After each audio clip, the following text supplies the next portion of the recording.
I've owned this 2016 Mercedes S550 for the last 2 months, and over those 2 months, I've driven it 1,800 miles. I have to say, this is probably my favorite car I've ever owned. Such a brilliant vehicle in so many ways. No car is perfect, however, so here are some of the things I hate about my Mercedes S-Class. First up, the gas gauge. Now, in most cars, there is a series of tick marks and a dial that goes down from full to empty. In the S-Class, you've got a percentage located next to what looks like a fuel pump. Now, percentages are great, especially for those that don't understand basic fractions. The problem is, the image for the fuel pump makes it seem like it should be decreasing.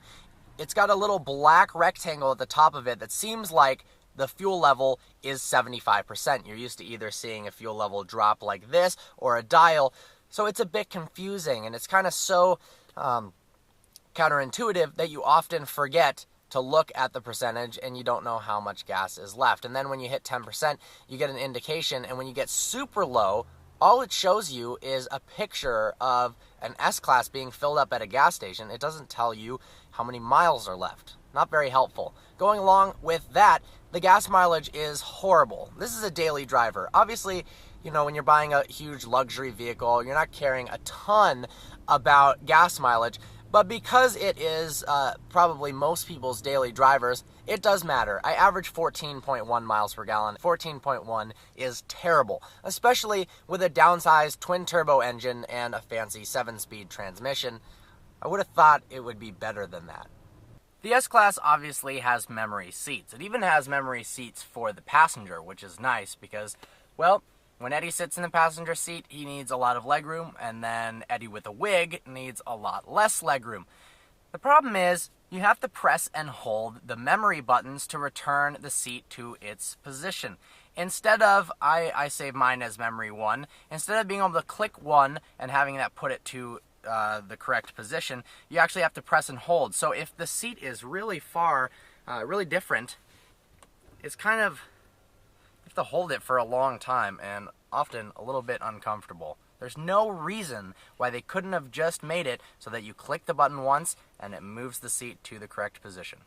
The climate control is a bit annoying as well. There's a main home button. You click this vehicle-shaped button in the center console area, but you can't access any of the climate control from there. You have to click the menu button on the center stack near the climate control buttons, which doesn't, it should just be called climate control menu or something. Menu seems a little bit confusing. You click that and then you're given an array of ridiculously confusing options for ionization and climate mode, adjust footwell, the distribution of the air, and stuff like that that you really care about.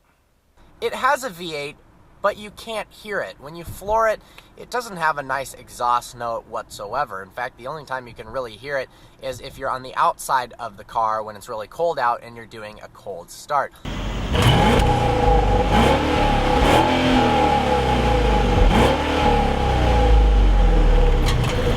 They should have done an active exhaust feature like they have on the AMG. You press a button.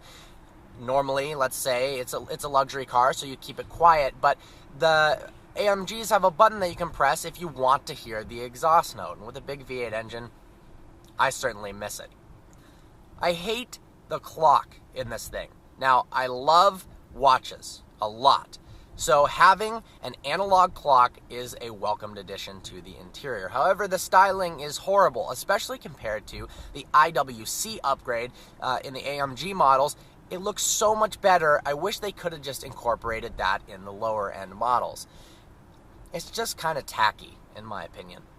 Bluetooth audio, it's great. The sound system is absolutely brilliant, but it takes too long to pair to your phone every time you turn the car on and off.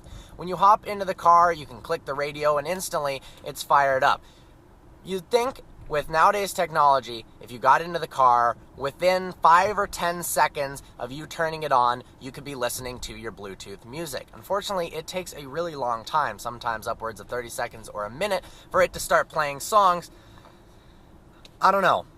I like listening to music when I drive, especially in a car like this. It's relaxing. Wish it'd be a lot faster than that. The self-driving feature on this car is cool, but it's a bit of a gimmick due to government regulations. Unfortunately, you have to put your hands on the steering wheel every 10 seconds, otherwise it discontinues the system, and that really bugs me. Mercedes has it there to where you really don't need to put your hands on the steering wheel every 10 seconds. It's pretty good at sensing the road. But having to do that, it kind of defeats the purpose of having a somewhat autonomous vehicle when you have to have your hands hovering on the steering wheel and you have to grab it every 10 seconds. That's not self-driving. I'm not a fan of the volume controls on the steering wheel. They're buttons. If you want to change the volume, make it go up really quick or down really quick, that's just not a ergonomic thing to do with individual buttons. Now you can scroll, and I find myself mostly resting my hand on the center console using the scroll feature.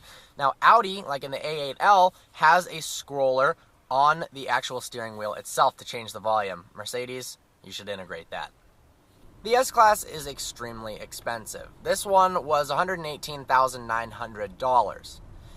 But it doesn't come with some standard features that come in a lot of cheaper cars, and it's a little bit frustrating. One being heated or cooled rear seats.